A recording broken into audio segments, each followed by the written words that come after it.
Testing, testing. 1, 2, 3. Hello. Hello, I'm back. I got my wisdom teeth removed last month. It was hard just eating yogurt and mashed potatoes. This is all live, so there's no one watching this, but yeah. I'll come back and I'll put on my Instagram. This is exactly what the Gyac does.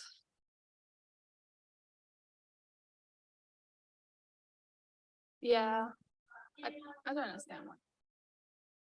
Nearly. Okay. Working. That's good. Oh, I don't even know what the numbers are now. Oh my God, everybody.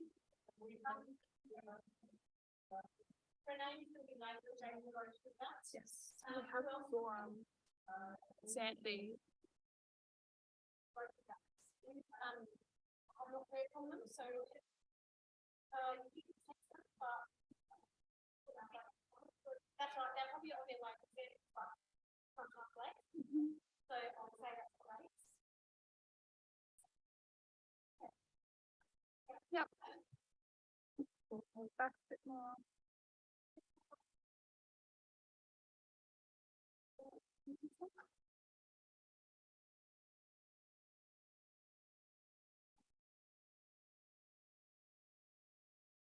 Oh yeah, I can see.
Okay, we will start the meeting at 6:40 p.m. We'll start with the roll call. We have Renee will be late, and apologies from Amelia and Xanthi. Do we have any motions to grant leave of absence? No. Any current leaves of absence? No. And non-attendance, we have Lucy, just Lucy for now. And with that, we'll move on to number 3, the public open forum. We have Penelope Morrison from Norma, and she'll be providing an update for us.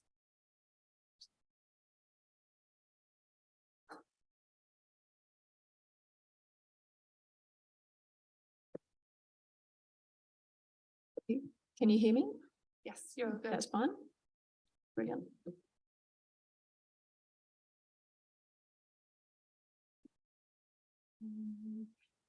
You'll be doing the slides? Yeah, thank you. All right, thank you and good evening, committee members and councillors and council staff. And thank you very much for the opportunity to present tonight. What I'm going to do is give you a brief idea of some of Norma's operations, and I'll be happy to answer any questions that you might have at the end of the presentation.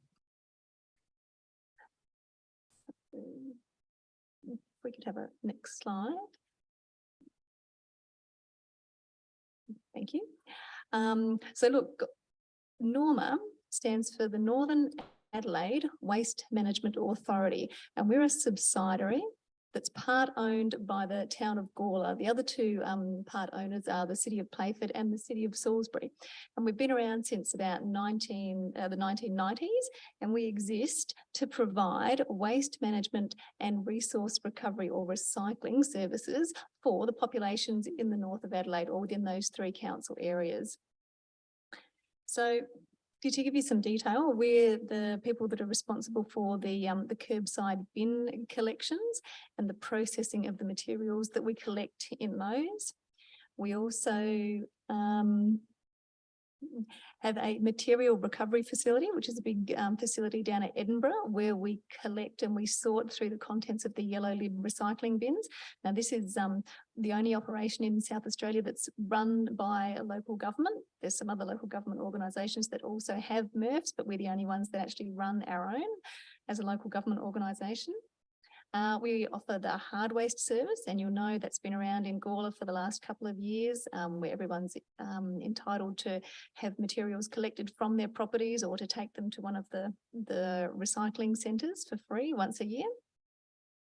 We operate 2 big resource recovery centres. So this is where you'll take items that you can't fit into your yellow lid recycling bins. So we're talking about things like mattresses and x-rays and all sorts of batteries, anything from a hearing aid battery up to a car battery, waste cooking oil, polystyrene, you name it, we'll take it there for recycling. We've got one of those at Edinburgh North and one of those at Paraka. We also own and operate a bale fuel, which is a different term for a landfill. The reason we call it a bale fuel is because we compact our waste into big, heavy bales that weigh between 1 and 1.5 tonnes each, and we stack them together like a Lego blocks so that we can make more efficient use of the space that we have. And around that site, we also have a renewable energy park. So we've got 11,000 solar panels there, and we've got a 1.1 megawatt gas extraction plant operating at the site as well, because there's organic material in that bale fuel.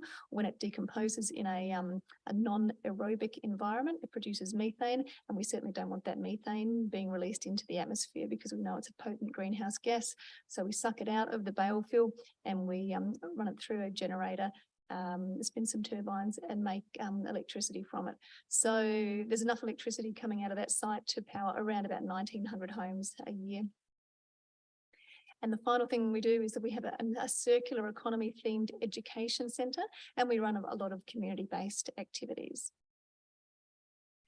So we're guided by the waste hierarchy, and where we kick in is really, partway down that hierarchy at the recycle band. But we know, and we're very, very open about saying there's a lot of things that can be done before anyone gets to recycling. So we look at those things like avoiding waste, reducing waste, reusing our things, repairing them when they're broken. All of those things sit much more highly on the waste hierarchy. And we encourage people to think about those things before they would ever consider recycling something. And our part in that, we run waste avoidance workshops throughout the community, and we do a lot of presentations like this, and we have people come to our Red Centre where we talk about those high level themes as well. These days in the waste management area, we talk about the circular economy. So previously, and look, still existing in a lot of places, we used to see the world as a a place where we could just go and get stuff that we wanted. So we'd take things out of the earth, whether they were minerals like sand to make glass, or whether it was trees to make paper, ores to make metals, etc. And we'd turn them into some sort of product. We'd use that product, or, a manufacturer would manufacture the product, the consumer would buy it, use it, and at the end of its life, it would get thrown away. It was pretty linear. These days, it's unacceptable. We realise that we live on a planet with finite resources, and there's a lot of us here using a lot of things. The recycling economy is a step up from the linear economy because it enables us to use things a few times before they get thrown away ultimately. But where we want to be and where we're trying to get to, and there's a lot of work happening in this space all around the world, is the circular economy. It means that resources are valued and they're kept at their highest level, their highest quality, and they just are circled back through the economy around and around and around. This can't happen though without intelligent design of products. And so this is something that we talk to people about. When a new product is being designed, we have to consider what will happen at the end of its life. So we have to consider, is it made of pure materials? Is it made of high quality materials? Is it made of materials that could be broken apart? Because we need to know that up front so that we can actually extract those resources at the end of the product's life. And this is what enables things to be injected back into the manufacturing industry over and over again. So it's a really interesting industry that we work in. Just wanted to go through a couple of things that are probably more familiar to you. And these are the curbside service. So household recycling. I would assume that you're probably familiar with a yellow lid recycling bin that you've got at home. We process, or we recover around about 60,000 tonnes of material from these bins each year. And in the 21-22 financial year, around 1,800 tonnes of that came from residents within the town of Gawler. The material gets collected by a truck that you will have heard come down your street, and it gets taken to our MRF, our material recovery facility in Edinburgh. The material is deposited there, and then we employ around about 50 people to sort through the contents of those yellow lid bins. Now, our facility, the current facility at Edinburgh, has been there since 2017, and that was the same time that the Holden's factory closed down. And it was really important to us at the time. We built a brand new factory. We could have filled it with robots and we could have had everything automated, but we deliberately chose, the councils chose to have it as a person-centric place, all right? So this is why we have people there doing this manual work, because we employ those people from the local area, and that's important to us. So the MRF sorters go through all the material and they pull out all the recoverable items. And then we bale them up, like on the right hand side there, you can see bales of cardboard and paper that have been recovered. We collect the glass, we collect the steel, we collect the aluminium, we sort those, and we send them on to downstream processors who will then turn those materials back into recycled products. Now, this is the ultimate for us. This is glass jars being recycled back into glass jars. This is the circular economy at its highest level, and this is where we'd love to be with every single thing. Unfortunately, we're not quite there yet. When you've probably heard the trucks go down the street, and when they empty the bins, you'll hear some smashes. So we don't always end up with nice whole glass jars. We sometimes end up with fragments. Now, up until 2 years ago, these were all ending up in landfill because we didn't have a way to retrieve them. But what we've done, we've been successful in getting a state government grant, and the 3 councils that own Norma have also put in funds, and we've been able to build a glass fines recovery plant. Now we're talking about glass fines, anything less than 50 millimetre diameter, so small pieces of glass. We can now extract 13,000 tonnes of these a year, which means 13,000 tonnes of this material isn't going to landfill. It's not clean enough though, and you can see from the bottom left slide there's a lot of contamination in it, a lot of little things that get in bins that probably shouldn't be in the bins. And sometimes we can't get those things out. So it's not clean enough to go back into bottles at this stage. But what we do, we send the material at the top to a quarry, local quarry, and they grind it up into very small pieces, about the size of a sand particle. Now, you know that glass is made from sand. So this material can then be used as a sand substitute in road bases and underneath footpaths, and that's what we do. So look, it's certainly better than sending it to landfill, and it protects a natural resource like sand from having to be dug up and turned into road base. Next one, thanks. It's not always possible to get circular outcomes though. And you can see here, this is what happens sometimes at our MRF. This is the type of material that we get. And there are different reasons for this. Sometimes it's because items have been poorly designed and the component pieces aren't able to be separated. Or they've been created with low quality materials such as single-use plastic. So if you imagine single-use plastic, something that's made from crude oil or petroleum taken out of the ground, manufactured into a low quality product that then is intended to be used once and thrown away. It's got no recycling outcome. It's a pretty bad product. Sometimes there's just no recycling process in place yet. That doesn't mean there can't be a recycling process, but we don't have recycling processes for every single thing that exists. And sometimes the problem is people's behaviour. Sometimes people don't clean their recyclables, or they mix in non-recyclables, either knowingly or by mistake. So this can be problematic for us because anything that is contamination has the potential to get in with our high quality materials.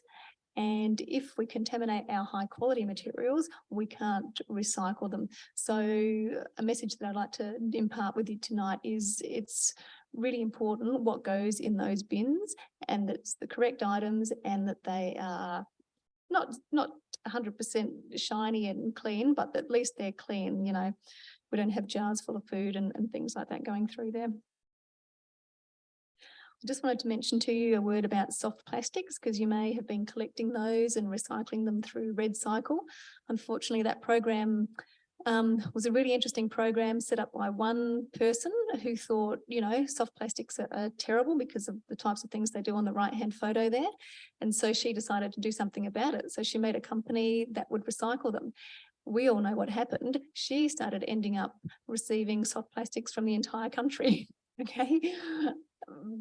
Australians are excellent at recycling. We really want to do the right thing, but no one company can accept all the soft plastics in Australia and survive, particularly when people weren't buying the products that were being made from the soft plastics. So again, that's something really important for us to remember. If we want someone to recycle something on our behalf, we must also commit to buying the product that has a recycled content in it, because we can't expect businesses to operate out of the goodness of their hearts without getting something in return.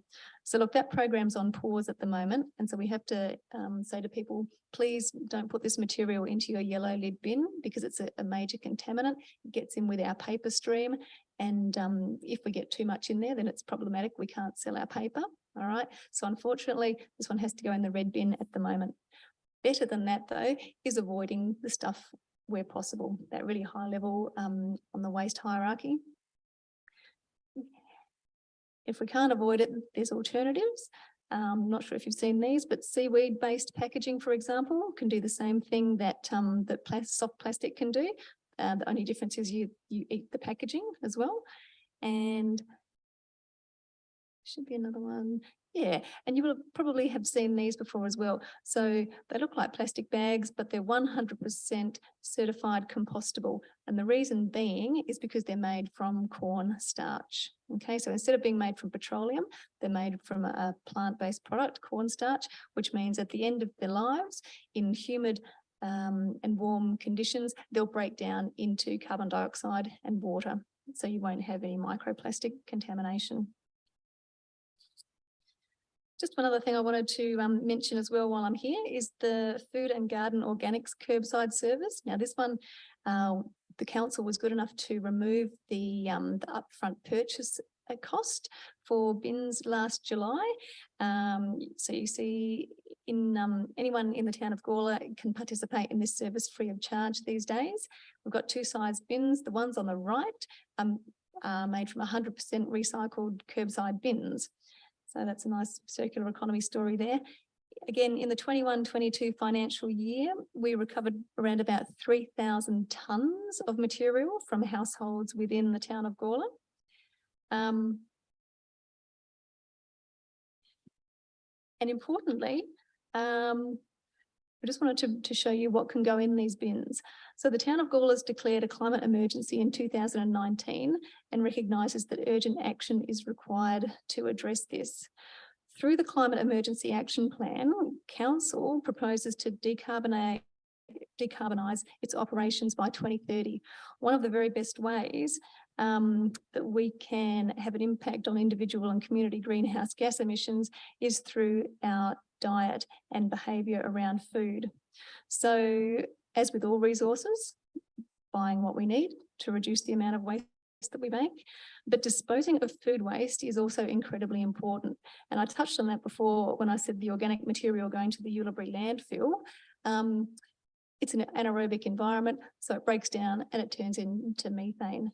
And in the 2021 financial year, around about 7,700 tonnes of CO2 equivalent was generated at Ullebury just from the green material that went there from the town of Gawler.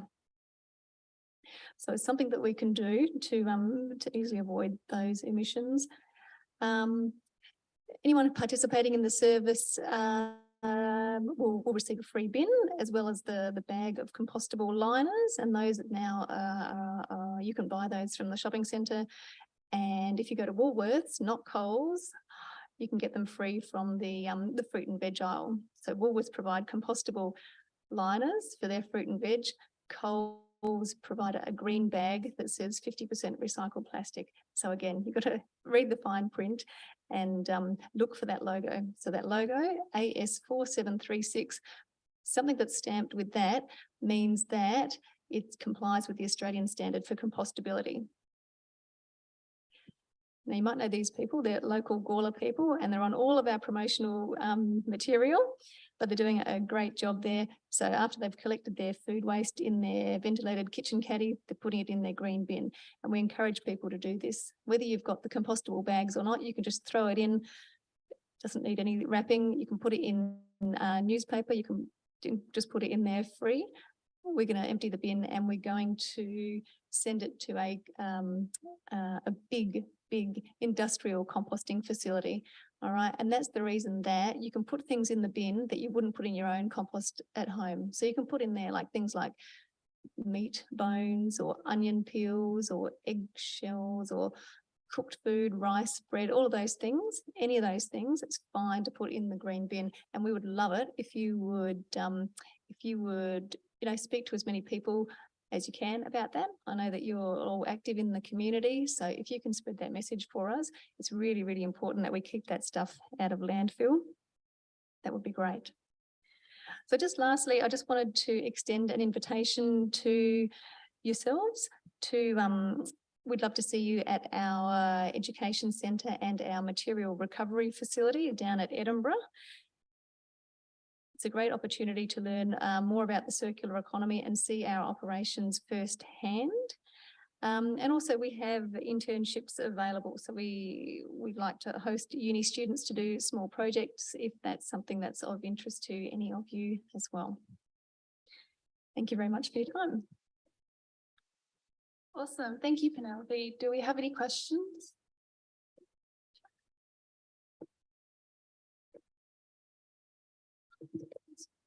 There we go. Thank you very much for the presentation. I was just wondering if Norma had been thinking about electrification of their vehicle fleet or the use of, like, I guess, carbon neutral biofuel as a part of supporting that, you know, net zero target.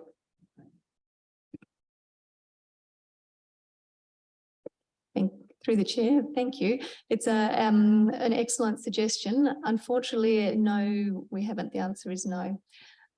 Luckily enough, I have a hybrid car through my work, but I'm afraid that's about as far as we've come. So we've got a lot of way to go there. Yep. Have you been finding people are using the green bins more in recent times? Because I know there's a lot that people put in the red bin that could be going in the green bin.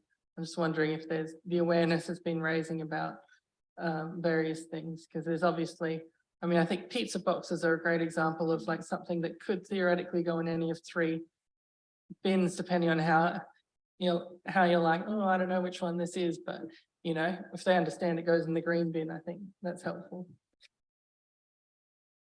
Thank you, through the chair. Yes, we noticed that with the more that we get out and the more promotions we can do, the more we're finding food waste, for example, in the green bins. So I think the last audit that we did in Evanston Gardens, we were able to show that around 37% of the participants were putting food waste into their green bins. And whilst that's a great statistic, there's still a long way to go before we reach a higher level that we're aiming for. So I think, yes, the more people are becoming aware, the more we're finding people are using their green bins. Yes. And certainly the council's initiative of removing the upfront purchase price of the bins has definitely resulted in more people obtaining bins and using them. So in the first month after that initiative, we saw a 500% increase in people buying them. And in the second month, we saw a 1000% increase in the number of people buying them. So there's certainly more and more getting out into the community.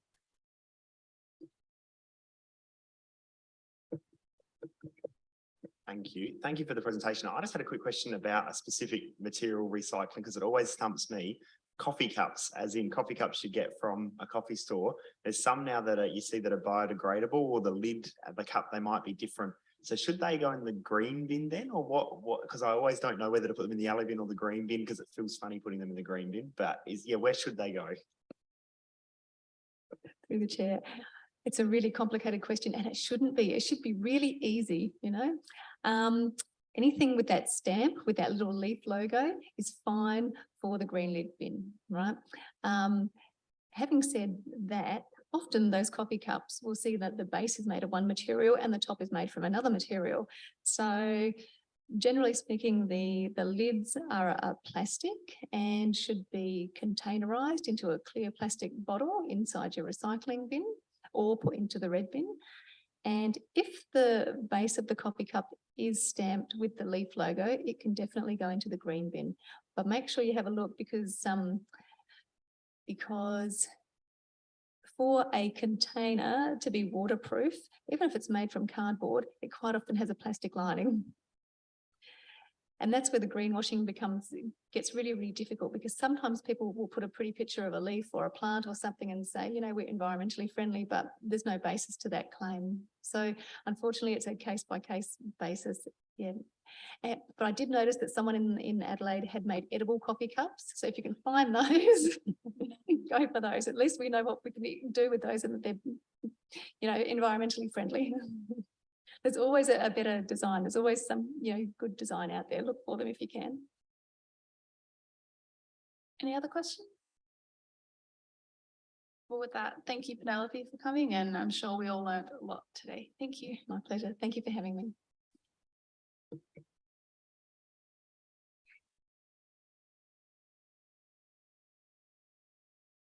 Okay, next we'll move on to declarations of interest. Do we have any declarations of interest? No.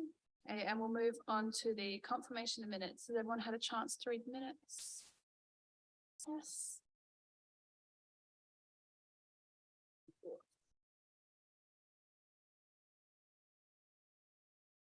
Okay, would someone like to move the minutes then? Abby, and a seconder, Jack? Is there any discussion in the minutes?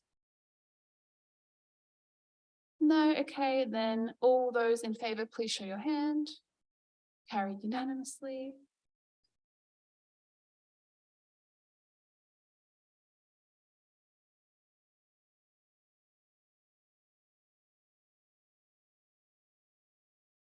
And next we'll move on to the decision report, number 7. Same with 7.1, the youth development officer update. Would you like to speak to the report? The chair, yes, thank you. Thank you very much. Since we've seen you last, it's been quite busy. We've had the opening of the Fringe, but I won't say too much of that because we've got another update later, where the band played and we had a flash mob group do a little dance. So that was quite entertaining. We've also had our film premiere, Barry Normal, in the youth space, and that will be also showcased again during Youth Week. So make sure you save the date, 1st of April. You will be invited to attend that. That would be great. And they are currently making another film because obviously they had so much fun, which will be showcased. And that's called Barry Normal's being kidnapped or something along those lines. So we're not sure how that's going to go yet because the script's sort of in limbo, but it's actually being filmed this Saturday. So any of the committee that wants to be involved, if you're not youth age and you want to be involved, you can have a small part. If you're youth age, you can have whatever part you want. So if you want to be involved, we'll be here from 2:30 till 7:30 in this building, and we will be filming that. You can be behind the camera or part of that. We also have released some escape rooms during the Fringe, and they've been really successful and booked out very fast. And we're hoping that our next team building one we can get you guys to play them as well and see what your input is. We would like to get a harder version. We've got easy and medium at the moment, but we'd like to get an actual hard one. So we're hoping to get some ideas from you guys. April school holidays has just been released. There is a brochure on your table, as well as the skate park competition, which is in April. And term 2 planning has started and should be out soon. And obviously tonight we ask if you can hang around for some photos, if that's okay, at the end of the evening. Thank you.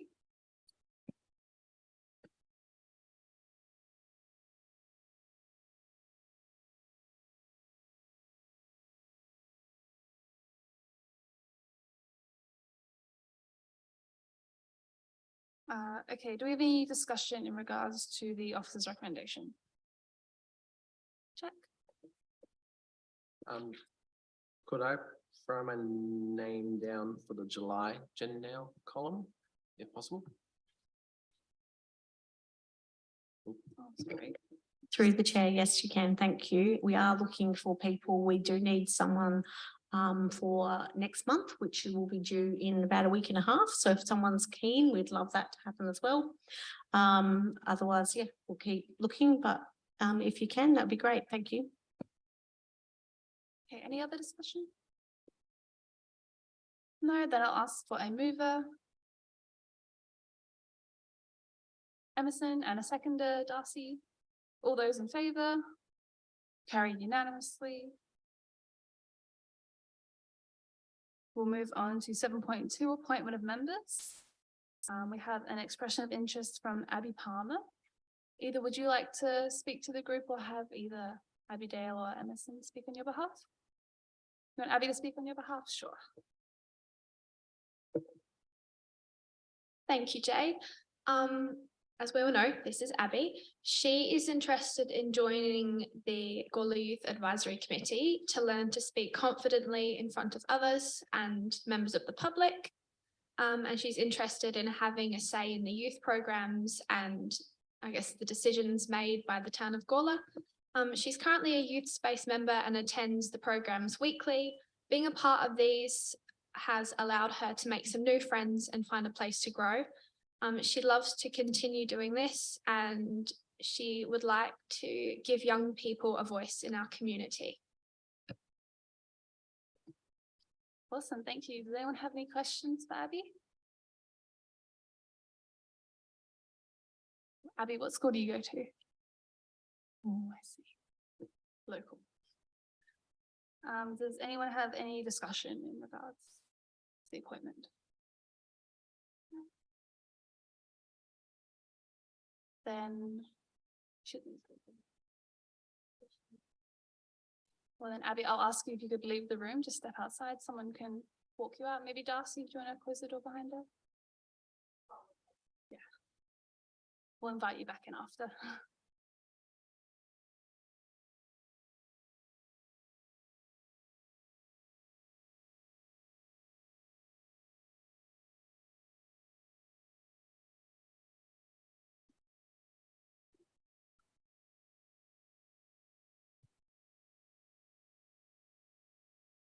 Oh. Any other discussion? No? Okay, well then we will go to a vote. For those who would like to appoint Abby Palmer for membership of the Gawler Youth Advisory, please raise your hand. Carried unanimously. Someone like to go get her? Oh, we shall move and second that. Can I ask for a mover? Abby and a seconder, Emerson? Okay, now we can ask her back in. Press the button again.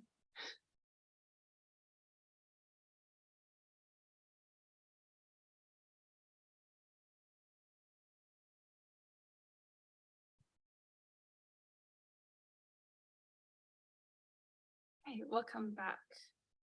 And so we will note that the Gawler Youth Advisory Committee recommends to council that it notes the expression of interest from Abby Palmer for membership to the Gawler Youth Advisory Committee, and having considered the expression of interest from the one applicant for the vacant Gawler Youth Advisory Committee position, council appoints Abby Palmer to the Gawler Youth Advisory Committee for a period of 2 years.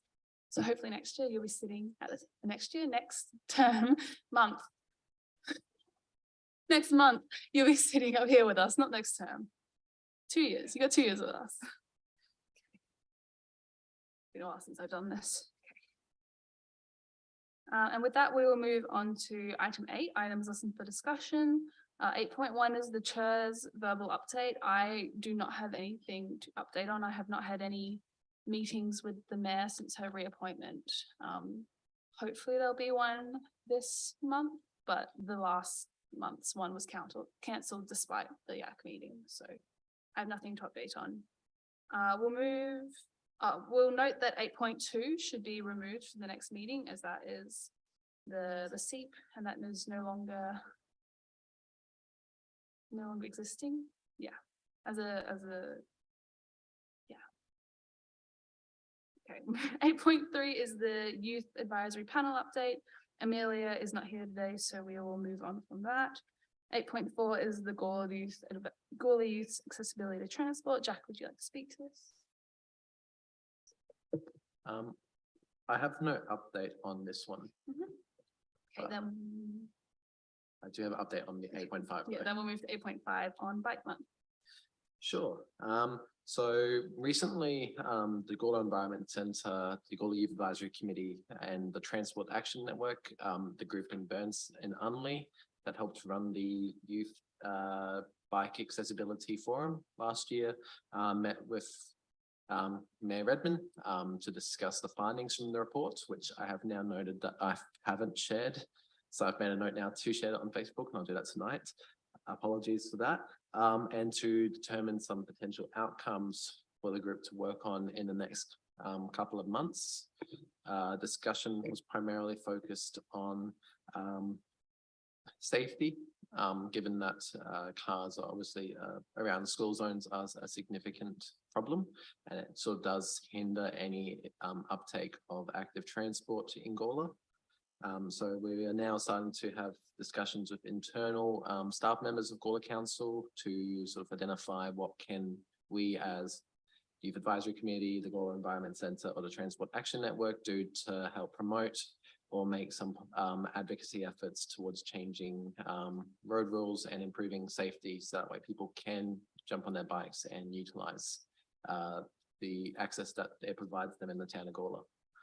So yeah, I'll share that report on Facebook tonight and then everyone can have a read. I just have a note that last year, the month of Bike Month was October. Is that still continuing this year? Is a change of month or?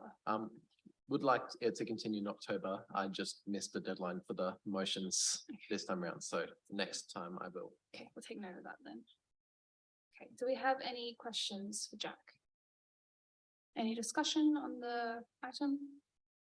Councillor Davies, Councillor Davies, not Councillor Shanks.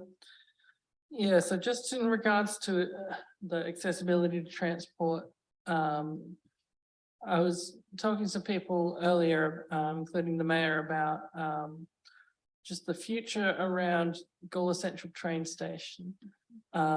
As you may have seen, the Concordia development has been approved, about 25,000 new residents at the edge of Gawler. Whether there's a train line extension is going to be an important topic, because if there is a train line extension, it will mean that traffic on Murray Street will stop every half an hour and get held up. And there are certain half an hours in the day in which that's going to lead to a major problem. And if there's no train line extension, people from all these new areas are likely to drive in for their commute, park at Gawler Central Station and go into the city for the day, meaning we'll need state government to give us a multi-storey car park or something there. That's just sort of some of the future planning around transport that I think it's important for us to look at and for us to advocate as a council to the state government about. You've sort of approved all this growth in the area. What's the transport that's going to match up to it? Awesome. Any other discussion? Sorry, just gonna throw something out there is that I've heard a lot of success about the bike storage locker that's at Gawler train station, given that it's one of the most secure parking facilities for bikes in the township. So perhaps that's something that we could include in our ask to the state government is an improved facility. Given that Concordia is so close, it kind of seems silly to hop in a car, drive down through peak hour traffic in Gawler to catch a train when, you know, a bike is a lot simpler. And, you know, if we develop, I was going to say develop the development around sort of active transport, we could potentially avoid a large portion of that traffic impact. So yeah, just food for thought. But yeah, something that I guess 8.5 is kind of leaning on again. Okay, awesome. Any other discussion or comments or questions? Nope, we're all good. We will move on to 8.6 then, which is the youth space-based traineeship program, the budget bid update. Abby Martin is absent tonight, so Chia will speak on her behalf. Thank you. I just have some notes from Abby. She's unwell today. So recently Abby's been working on the Fringe opening, which was quite a massive day, as Deb mentioned. They had several screenings of the Barry Normal investigations film, which was pretty funny actually. So they did a really good job. And it was really quite interesting to see just how much work went into an 11-minute film, I think it was, sort of the hours and hours of footage and the editing and all of that, just to make what I guess offhand looks like a really simple film, but it was quite good to see and everyone was really proud of all their achievements.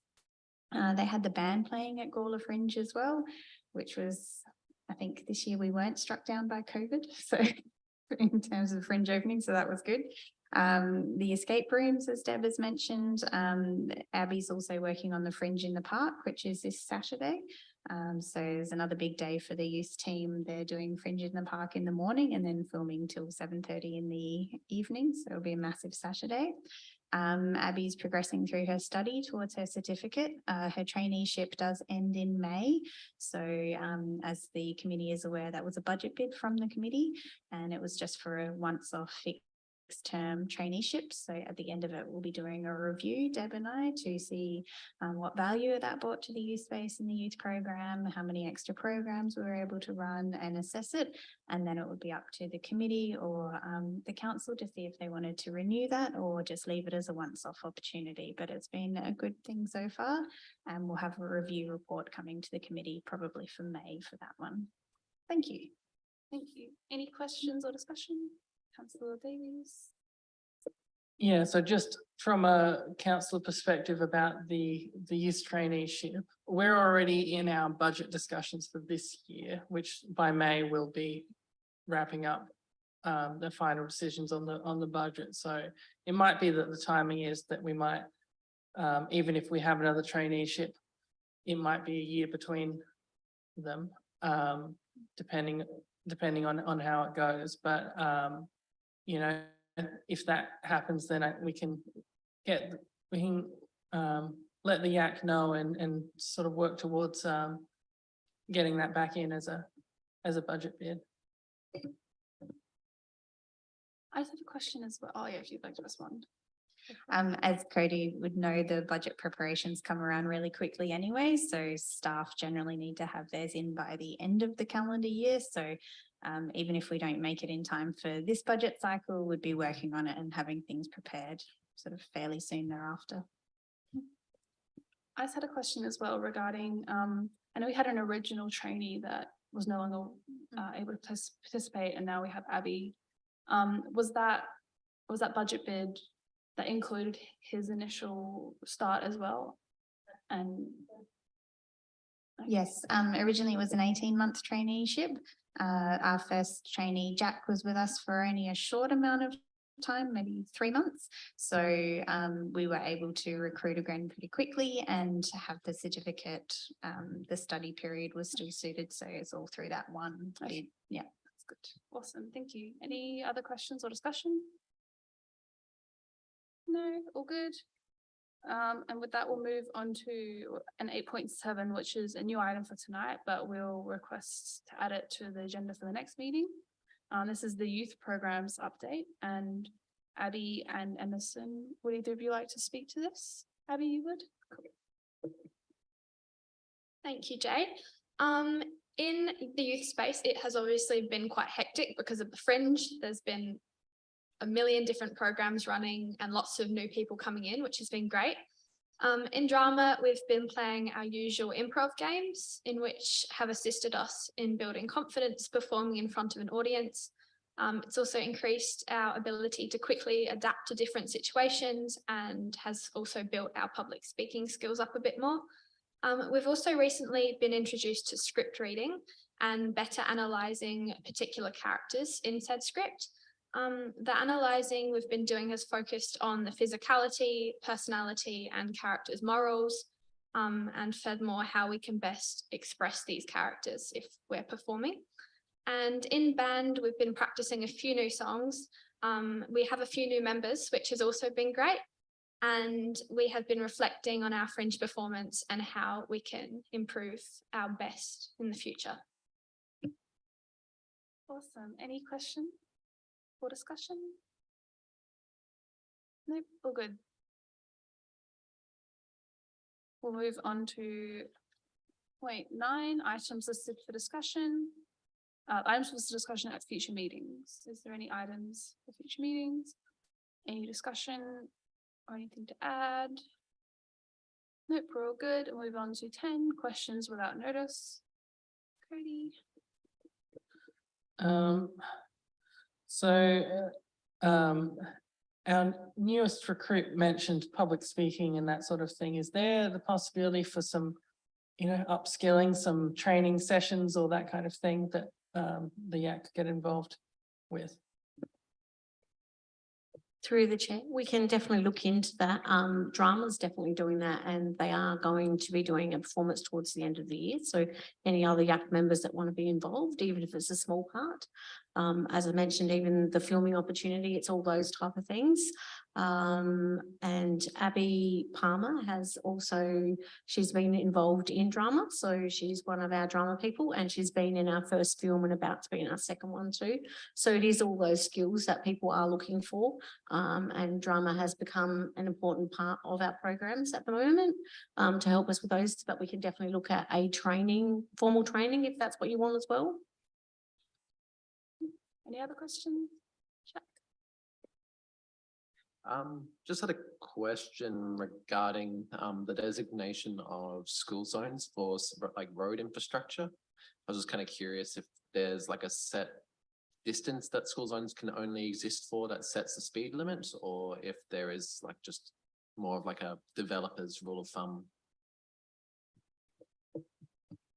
We'll have to take that one on notice, but we'll get back to you on that one. Thanks. Any other questions? Councillor White. Thanks, Chair. It's not really a question, it's a bit more of an answer to Jack's, a bit of an extension to your question, Jack, too, is actually